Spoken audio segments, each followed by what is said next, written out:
मुंसिफ TV में आपका इस्तकबाल है। मुंसिफ टीवी के ख़ास प्रोग्राम ख़ास मुलाकात के साथ मैं हूं मुनीस अनवर। नाजरीन, आज ख़ास मुलाकात में जो हमारे मेहमान हैं वो किसी भी तारुफ के मोहताज नहीं है। फिल्मी दुनिया में उन्होंने वो मकाम हासिल किया है जहां तक पहुंचने के लिए शायद बहुत से एक्टर सिर्फ ख्वाब देखते हैं। हमारे साथ आज स्टूडियो में मौजूद हैं फिल्म एक्टर नसीर अब्दुल्ला। आपने साल 1993 में दिल आशना है फिल्म से अपने फिल्मी करियर की शुरुआत की थी। उन्होंने न सिर्फ फिल्मों में बल्कि कई टेलीविज़न प्रोग्राम में भी काम किया है। हमारे साथ हैं नसीर अब्दुल्ला साहब। आपका बहुत बहुत इस्तकबाल है सर मुंसिफ टीवी के इस प्रोग्राम में। सर, सबसे पहला सवाल, आपने अपनी शुरुआती ज़िंदगी जो आपकी रही वो कैसी रही? आप दिल्ली से वास्ता रखने वाले हैं, मुंबई आप पहुँचे और अपने फिल्मी करियर की आपने शुरुआत की। कैसे रहा ये दिल्ली से मुंबई का सफ़र? किस तरह से आपने अपनी शुरुआती ज़िंदगी गुजारी और फिर मुंबई में किस तरह से आप इस फिल्मी करियर की शुरुआत कर पाए? लंबी कहानी है लेकिन मैं इसको छोटी कर दूंगा जी। मेरी पैदाइश एक्चुअली पुरानी दिल्ली में हुई थी। हाँ। Very close to Chandni Chowk.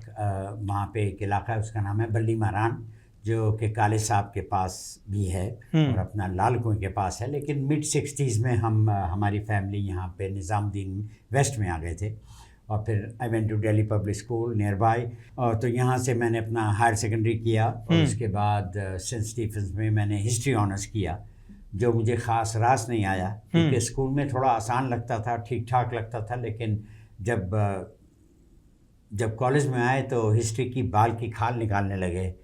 6-7 authors, ये वो, कि वो ये कह रहे हैं, वो ये कह रहे हैं, ये था वो था। तो मैं ज़रा सा बोर हो गया उस चीज़ से। तो खैर, तो फिर ये था कि मुझे ठीक से मालूम नहीं था क्या करना है क्या नहीं करना। मेरे और जो दोस्त थे उनको मालूम था कि भाई हमने IAS करना है, फलां फलां करना है, लेकिन मुझे कुछ ख़ास ऐसा ख्याल नहीं था। तो मैंने फिर ग्रेजुएशन के बाद मैंने अपनी आंटी थी और अंकल, तो उनका वो जो कॉस्ट्यूम ज्वेलरी का बिज़नेस होता है उसमें वो एक्सपोर्ट करते थे। तो they asked me to join up and in the production और जो भी उसका ऑर्डर का एग्जीक्यूशन होता था थोड़ा बहुत, I used to help in that. उसके बाद हमारी आंटी ने मिस्टर यूनुस दहलवी की, उनकी फैमिली के साथ थी वो, तो उन्होंने एक रेस्टोरेंट स्टार्ट किया। उसका नाम था अल-कौसर, जो कि अशोका होटल के पास यानी कि बना था विद बारबेक्यू कैसे, मतलब बिरयानी ये वो, सीख कबाब और अपना वो जो लखनऊई होते हैं, तो उनका, तो I was in charge of that restaurant for a few years. तो उससे भी मैं थोड़ा सा बोर हो गया क्योंकि वैसे खाने का मामला होता है, अच्छा था खाना, ऐसी बात नहीं थी। तो फिर मैं उसके बाद एक ज्वेलरी शॉप में मैंने फिर काम किया। फिर एक इंटरेस्टिंग वाक़या हुआ कि गांधी फिल्म बन रही थी सर रिचर्ड एटनबरो की, तो उस पर मैं as a production assistant I was assisting the producer in executing the whole thing. तो 3-4 प्रोड्यूसर थे उसमें, बहुत ही बड़ी तादाद पे बनी थी और हमारी गवर्नमेंट की उसमें सहायता थी। तो उस ज़माने में 16 करोड़ कुछ ऐसी बात हुई थी, या 16 मिलियन, तो आई थिंक 6 करोड़ था, मुझे ठीक से याद नहीं आ रहा जी। But I worked on that film behind the camera. तो मैं खासा अपना ये कि सुस्त आदमी था, तो उसमें मैं ज़रा खासा सुधर गया क्योंकि ये अंग्रेज़ लोग बहुत ही अच्छी तरह निचोड़ लेते हैं आपको। बिल्कुल। तो सुबह सवेरे मैं 4 बजे उठता था और फिर मेरी गाड़ी आती थी, तो आश्रम का सेट था वहाँ पे इन द फरीदाबाद एरिया, वहाँ पे एग्रीकल्चरल लैंड है, वहाँ पे आश्रम का सेट बना हुआ था, जिसमें मैंने कोई 18 दिन वहाँ काम किया। फिर और जो भी सीन थे, तो मेरी अम्मी तो बिल्कुल ही मतलब ये कि शौक हो गई क्योंकि मैंने इतना ज़्यादा काम किया और मैं खासा सुस्त रहता था। तो वो सोचती थी इसका क्या होगा। अब जब मैं 4 बजे जाने लगा तो उनकी हालत खासी ख़राब हो गई कि मेरा बेटा इतना काम कर रहा है, इतना मतलब ओवर टाइम कर रहा है बाकायदा। तो खैर, तो उस फिल्म पे मैंने 3 महीने काम किया और उन्होंने, आई हैव टू से कि उन्होंने मुझे मर्द का बच्चा बना दिया, सही मर्द मुझे बना दिया क्योंकि मैं ज़्यादा काम का शौकीन नहीं था। तो ये तो हो गई यहाँ तक की कहानी। जी। उसके बाद बस ये हुआ कि 81 में ये फिर फिल्म बनी। फिर मैं कुछ इश्तेहार यहाँ पे दिल्ली में करने लगा, दिल्ली क्लॉथ मिल शूटिंग के, कुछ कोला के, कुछ शर्ट्स के, कुछ ट्रैवल एजेंसी के। DCM उस वक्त था, DCM दिल्ली क्लॉथ मिल्स, उनके लिए किया। फिर मुझे रेड एंड वाइट जो सिगरेट है उसका ऑफ़र आया, तो राज बब्बर कर रहे थे उस वक्त उसका इश्तेहार। तो उन्होंने ज़रा सा वो जेम्स बॉन्डी टाइप की लुक चाहते थे, तो उन्होंने मुझको चूज़ किया। और राज बब्बर के साथ कोई ये कि मोहतरमा भी नहीं थी, तो उन्होंने मेरे साथ में ये कि मोहतरमा को भी रख दिया, क्योंकि जेम्स बॉन्ड अगर है तो उसके साथ उसकी कोई लेडी पार्टनर होनी चाहिए असिस्टेंट के तौर पे। लेकिन तो उसमें वो अच्छी खासी गई फिल्म। 2 थी फिल्में, इश्तेहार की फिल्में, जो कि अब अलाउड नहीं है हमारे टीवी स्क्रीन पर भी और हमारे सिनेमा के स्क्रीन पर भी। तो वो किया। उससे फिर बात कुछ ऐसी बनी कि वो मेरी बहन एक्चुअली अपना बॉम्बे में बेस्ड थी, she was with air India, तो वहीं पे बेस्ड थी। तो उन्होंने मुझे देखा दिल्ली में मैं ज़्यादा कुछ फिर काम नहीं कर रहा था, तो उन्होंने मुझे ऑफ़र दिया कि तुम आ जाओ कुछ दिन के लिए, कुछ महीनों, कुछ हफ्ते, कुछ महीने के लिए, देख लो, अपना ट्राई कर लो। इश्तेहारात का सेंटर है बॉम्बे, फिल्म का सेंटर है, तो अगर कुछ बात बनती है तो इश्तेहारात मतलब एड फिल्म के लिए मेरी बात फिर कुछ 1-1.5 महीने के बाद फिर बनने लगी। तो मैंने काम किया और काफ़ी सक्सेसफुल रहा मैं।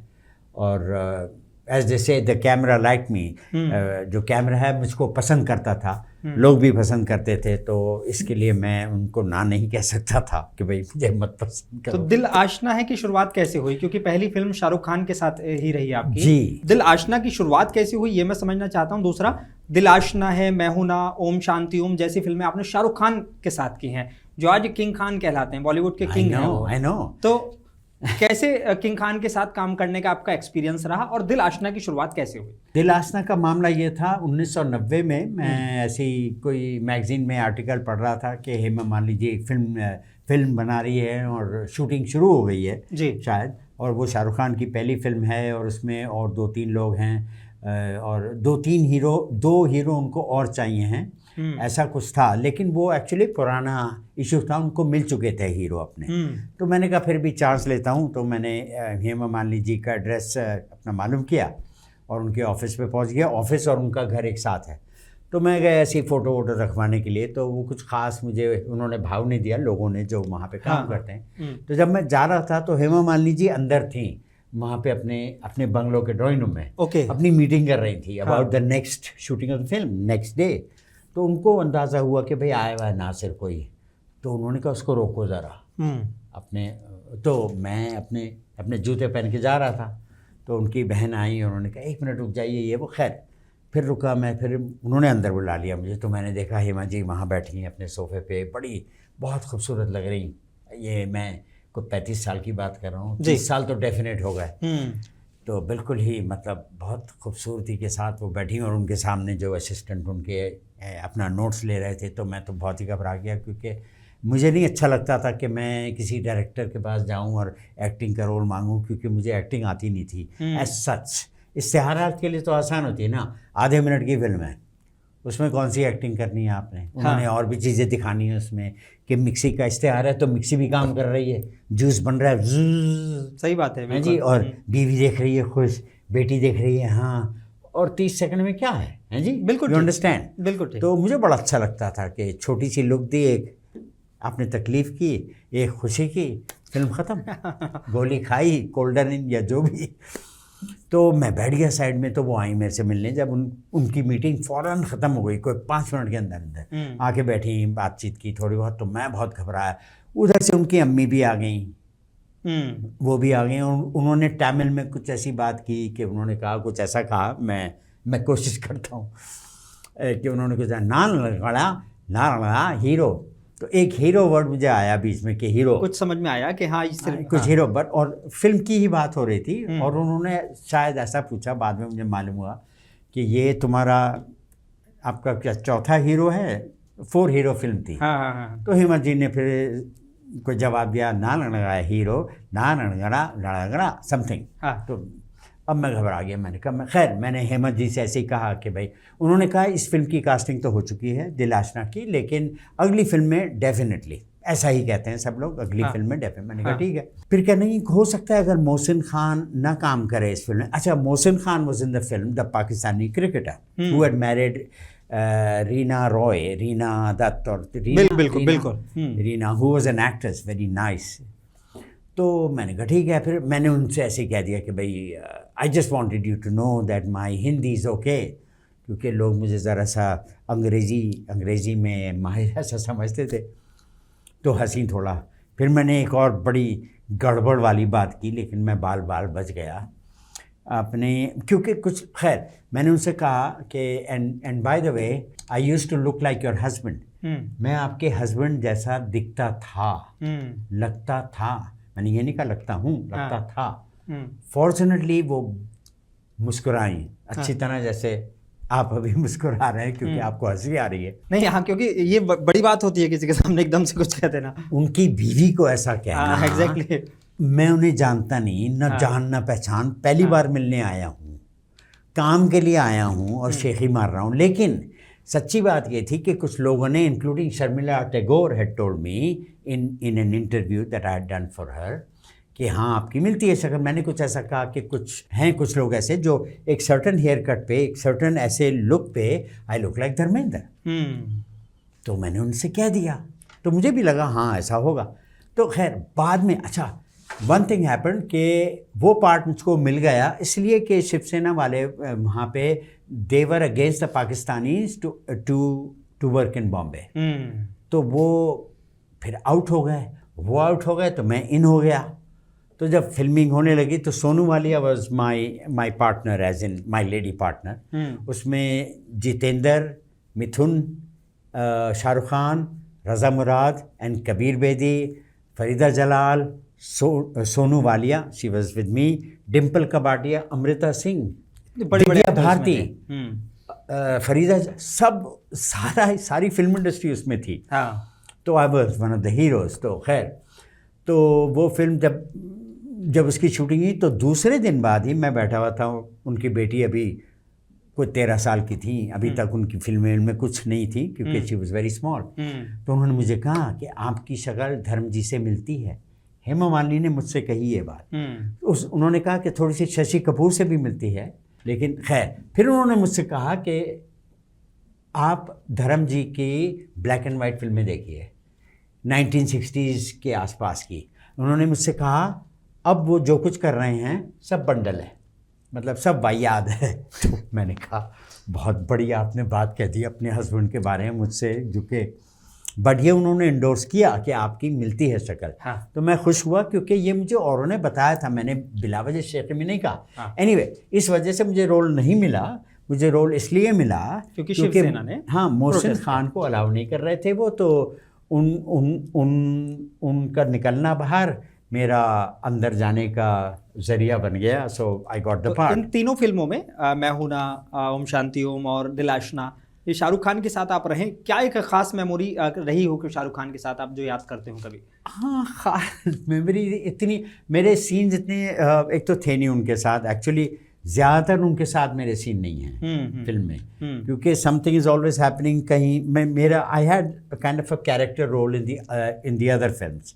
लेकिन कभी स्टेज पर मिलना होता हो या फिल्म सेट पर मिलना होता हो? हाँ, थोड़ी बहुत, मतलब ये कि मुलाकात। शाहरुख खान बहुत ही ज़हीन आदमी हैं, ही इज़ अ जेंटलमैन, सही तरीके से वो बात करते हैं, जिसको जो भी क्रेडिट देना है उसको देते हैं, जिसको अच्छी तरह थैंक यू बोलना होता है वो बोलते हैं, चाहे थैंक यू के लायक हो या नहीं, लेकिन वो ही इज़ वेरी, मतलब सही, हर चीज़ सही उससे करते हैं माशाल्लाह। वो जेन्युइन पर्सन है, जो कि देवानंद के अंदर भी बात थी, और बहुत से लोग हैं माशाल्लाह, ऐसी कोई बात नहीं है। तो एक बात मैंने कहनी थी, मैहूना में मेरा जो सीन था उसमें यह था कि Sunil Shetty is the villain. तो वो आता है और जब मैं एक न्यूज़ आइटम मैं कर रहा होता हूँ, लाइक रजत वो जो शर्मा हैं उनकी तरह, तो मैं कबीर बेदी जी को ज़रा वो कर रहा हूँ, उनसे सवालात मुश्किल सवालात कि ये राघव कौन है, ये क्या कर रहे, क्यों हमारे यहाँ ऐसे ऐसे कर रहा है। तो Raghav is an anti national, played by Suniel Shetty ji. तो जब मैं ये इंटरव्यू उनके साथ मैं कर रहा होता हूँ तो वो अपने गुंडों के साथ अपनी आदमी के साथ आ जाता है, और फिर ये कि कबीर बेदी के सामने गन वे, तो मैं भी कोई ऐसा सवाल करता है तो मैं कह अरे ये सवाल मैं पूछने वाला था, तो ऐसे करके मुझको दिखाता है गन, एंड ही सेज बड़ों के बीच में मत बोला कर, और धाड़ से उसने गोली मार दी मेरे यहाँ पे बम रखा था, वो फिर फटता है, और एक प्लास्टिक की थैली में रंग होता है जो कि खून, तो धाड़ से बोला और जाहिर बात है सूट फटा और वो बम फटा और वो फिर थैली फटी, और मैंने एक्टिंग की कि मैं गिर गया, लेकिन इतनी ज़ोर का बोला यहाँ पे मेरे कंधे के पास कि कोई आधे घंटे तक मेरे कान में धुई आवाज़ नहीं आ रही। मैंने कहा यार मैं बहरा हो जाता। खैर, तो शाहरुख खान साहब एक और फिल्म के लिए आए हुए थे उसके बाद, तो मैंने उनसे कहा यार तुमने तो मेरा इतनी जल्दी उड़ा दिया सीन, आपने मेरे कंधे में गोली डाल के उड़ा दिया मेरे। खैर, कहने के असल में तो पहले तो उन्होंने थैंक किया, I wanted to thank you for being a part of our film, ये वो ब्ला ब्ला। फिर उन्होंने कहा कि एक्चुअली ब्रीफ ये था, स्क्रिप्ट में लिखा हुआ था कि गोली जो है यहाँ नहीं, यहाँ जानी है आपकी भौं के बीच में। तो मैंने उनसे कहा, मैंने कहा नासिर, उन्होंने कहा कि मैंने उनसे कहा कि Naseer is such a sweet guy, why do you want to disfigure his face, उसकी शक्ल बिगाड़ना क्यों चाहते हो तुम? तो उन्होंने यहाँ से यहाँ ले आए। तो मैंने कहा यार थैंक यू वेरी मच, वरना फिर कुछ ऐसे कंप्यूटर के साथ उनको फिर चेंज करना लगाना पड़ता कि आपको बिल्कुल मामला बिगड़ जाए। तो that would not have been very nice. तो मैं खुश हो गया, मैंने कहा चलो तुमने इतनी तो मेरी तरफदारी की कि you happen to support me कि मैं ज़्यादा बदसूरत ना लगूँ कि यहाँ से निकल रहा है खून वून ये वो। तो वो उस फिल्म का नाम था कुछ मीठा हो जाए जी, जिसमें he had a guest appearance. That film did not do very well. Arshad Warsi उसमें मेन लीड में थे शायद। Arshad Warsi, you are right, बड़ी अच्छी मेमोरी है आपकी। और एंड महिमा चौधरी वाज माय वाइफ। तो मैं बड़ा खुश हुआ। आमतौर पे वो मेरे से बड़ी उम्र की औरतें दे देते थे मुझे मेरी बीवी बनने के लिए। तो एक बार उन्होंने एक टीवी सीरियल में रोहिणी हथनगड़ी को दे दिया। मैंने कहा लो 20 साल पहले ये गांधी की बीवी थी, अब तुमने मेरी बीवी बना दिया। खैर, तो I mean he is a wonderful man, and I have had it's you know he is a gentleman. And 2 फिल्मों में मैंने थोड़ा थोड़ा काम किया, बट दिल आशना में I was one of the 4 heroes, Mithun, Jitendra, me and Shahrukh. जैसे ये साली ज़िंदगी में आपने इरफान खान के साथ काम किया। इरफान खान आज इस दुनिया में नहीं है, लेकिन उनकी जो एक्टिंग थे उसके सभी कायल थे। और आपको अक्सर जाना जाता है अपनी मीडिया को लेकर हो या फिल्म इंडस्ट्री को लेकर, आप बड़े खुले मन से अपनी बात को रखते हैं। जी हाँ। फिल्म इंडस्ट्री में इरफान खान के जो बेटे हैं, आज वो बता रहे थे, कुछ रोते हुए उनकी वीडियो वायरल हुई और वो कह रहे थे कि फिल्म इंडस्ट्री पूरी खोखली है, दिखावा कुछ और है, असल में कुछ और है, इस तरह की चीज़ें उन्होंने कही। असल में वाकई क्या फिल्म इंडस्ट्री इतनी ज़्यादा खोखली है अंदर से? अब ये कहना तो, अगर एक ये बात इंसान ऐसे कहता है तो किस हद तक किस हिसाब से कह रहे हैं ये हमें नहीं मालूम, लेकिन जाहिर बात है उन्होंने कुछ ऐसी चीज़ें देखी होंगी जिसके ख़िलाफ़ होंगे, जो उन्हें अच्छी नहीं लगी, और उनके फादर को इस बात की तकलीफ़ हुई होगी जी। लेकिन उनके फादर एक बहुत ही सक्सेसफुल एक्टर थे, नो डाउट। अब ये हो जाता है कि सक्सेसफुल होने के मतलब ये भी है कि आप फिर इतने बिज़ी हो जाते हैं कि आपका हर दिन जो है वो फिर फिक्स हो जाता है कि भाई 8 बजे निकले, स्टूडियो गए, 1.5 घंटा लगा, दूर होते हैं स्टूडियो, चीज़ें बढ़ जाती हैं, वो बिल्कुल तो अलग अलग वक्त बढ़ जाता है। तो हो सकता है कुछ ऐसी बातें हों जिसकी वजह से उनको ये ऐसा कहना पड़ गया हो, लेकिन खोखलापन तो मतलब ये है कि अगर इसको कहो कि आर्टिफिशियल ज़िंदगी है तो उसको खोखला भी कह सकते हैं, क्योंकि आजकल इस इलाके में when you have to work सब कुछ मेक बिलीव होता है। इंसान जो है is made to look handsome, और अ लेडी लुक्स खूबसूरत मेकअप के ज़रिए जो भी होता है, और फिर ऐसे डायलॉग बोलना, ये करना, लोगों से मिलना जुलना, फिल्म की प्रमोशन होती है उसकी तारीफ़ करना, बहुत कुछ ऐसा करना पड़ता है। बिल्कुल, जिसके ख़िलाफ़ मैं नहीं हूँ, मैंने ज़्यादा नहीं किया क्योंकि मैं ज़्यादातर इश्तिहार में माहिर था। जी। आई वॉज द बादशाह of ad films. Shahrukh Khan is the बादशाह ऑफ बॉलीवुड फीचर फिल्म्स। जी। अच्छा, जैसे टैक्सी नंबर 9211, जॉन अब्राहम और नाना पाटेकर जैसे एक्टर के साथ आपने काम किया, जी, इरफान खान के साथ भी आपने काम किया, जी, तो ये इन बड़े एक्टरों के साथ काम करने का अनुभव कैसा रहता है? क्या ये शॉर्ट में थोड़ा बताएं कि क्या ये वाकई मतलब एक जो रियल जिंदगी में दिखाया जाता है और जो रील वाली जिंदगी होती है उसमें कितना डिफरेंस लगता है? हाँ जी, बस बात बड़ी सीधी है। लाइक एनीथिंग एल्स, ये भी काम है। अब जो मजदूर है वो अपने घर से जाता है अपनी बीवी बच्चे को छोड़ के बैठो मैं आता हूँ शाम को, या उनको साथ ले जाता है, वो अपना झूल रहे होते हैं आसपास में। तो असली ज़िंदगी होती है कि वो फिर काम में लगता है। हाँ। जब काम में लगता है तो पसीने छूटते हैं, मतलब ये कि मेहनत होती है, जो भी मुश्किलें आती हैं उसको देखता है, अच्छा ठीक है, फिर आराम करता है, फिर शाम को अपने घर जाता है अपने पैसे लेके। तो इसी तरह से हम लोग जो हैं, एक्टर लोग जो हैं, ऐसे काम करते हैं। इसी तरह से जो कैमरामैन है वो जाता है, वार्डरोब वाले जाते हैं, मेकअप वाले जाते हैं, सेट ड्रेसिंग वाले जाते हैं, लाइटिंग वाले जाते हैं, असिस्टेंट जाते हैं। बिल्कुल। लेकिन ये मैंने सवाल ये था कि नाना पाटेकर, इन लोगों के साथ काम करने का कैसा आपका हुआ एक्सपीरियंस रहा? हाँ, इंटरेस्टिंग, बट वो है ना, प्रोफेशनल तो होना पड़ता है ना आपको। हाँ। क्योंकि आपका अगर कॉन्ट्रैक्ट है, कुछ एक्टर्स ऐसे होते हैं, कुछ के बारे में सुना है, नाम नहीं लूँगा मैं, लेकिन कुछ एक्टर होते हैं जो अपनी धौस जमाते हैं वहाँ पे कि ये सही नहीं है, ऐसे करो। कुछ लोगों ने ऐसा किया है।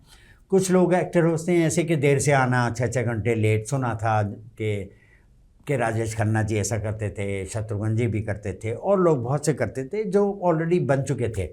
लेकिन प्रोफेशनलिज्म तो प्रोफेशनलिज्म है।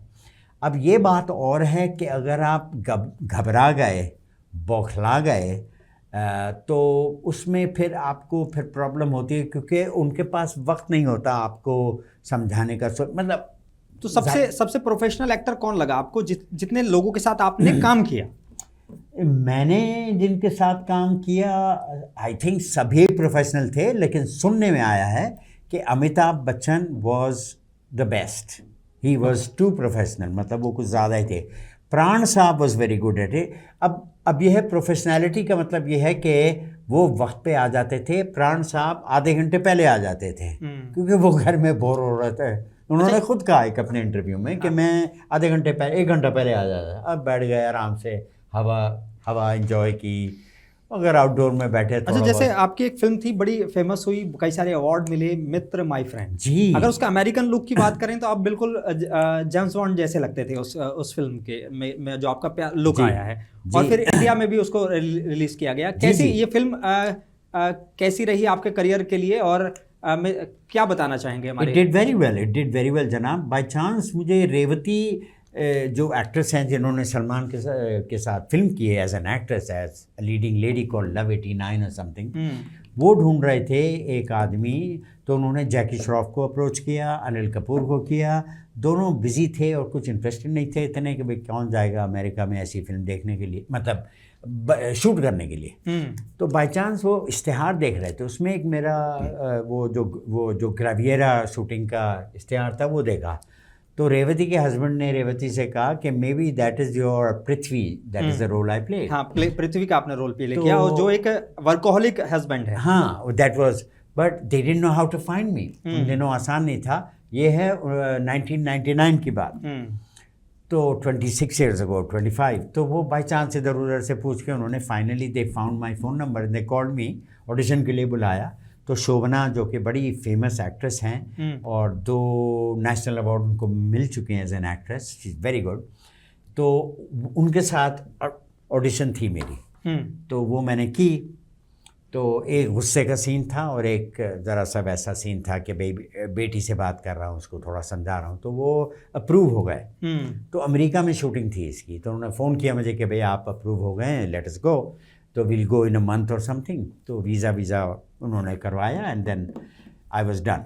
और इस तरह ये आपकी फिल्म बन गई जो सबसे ज़्यादा, मतलब आपके करियर की सबसे बेहतरीन फिल्मों में से एक। अंग्रेज़ी में थी, फुली अंग्रेज़ी, तो मेरा एक्सेंट भी सही थोड़ा सा निकल आया, थोड़ा सा इंटरनेशनल एक्सेंट था मेरा, though I am an Indian.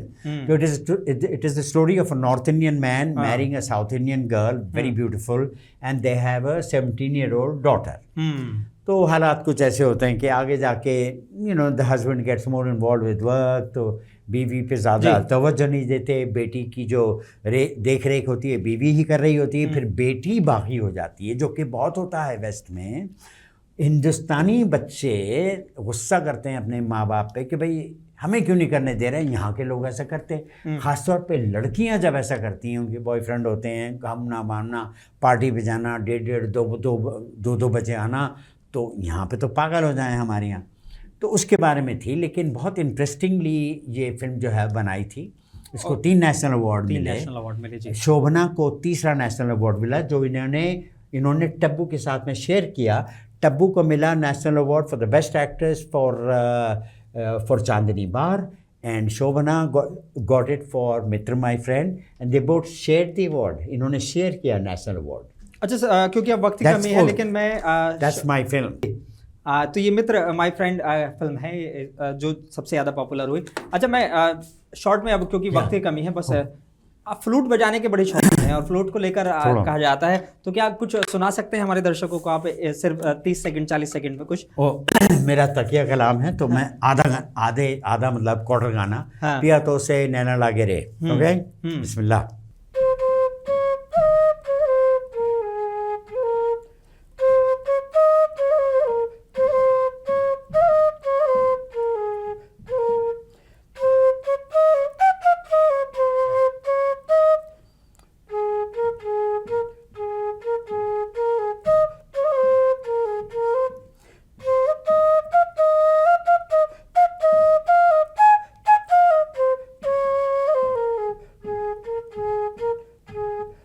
And it goes on. I thought we एक लास्ट क्वेश्चन, और बहुत मैं चाहूँगा कि कम लफ्ज़ों में आप उसका जवाब दें।